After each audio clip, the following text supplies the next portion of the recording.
আসন্ন ঈদ উল ফিতর উপলক্ষে আমরা জানি যে যারা জনগণ আছেন সবাই আসলে বাড়ি ফিরছেন।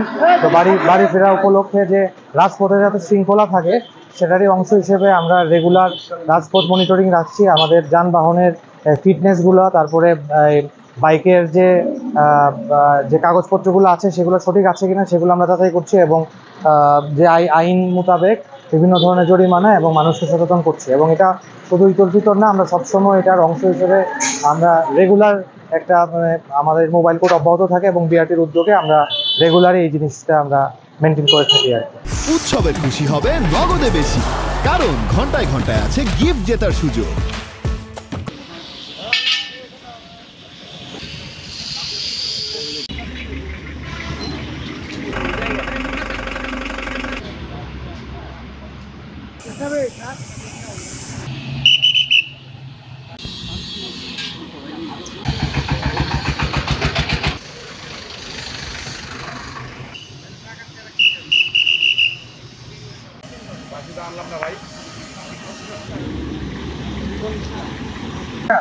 এটা তো আরো দেয়নি।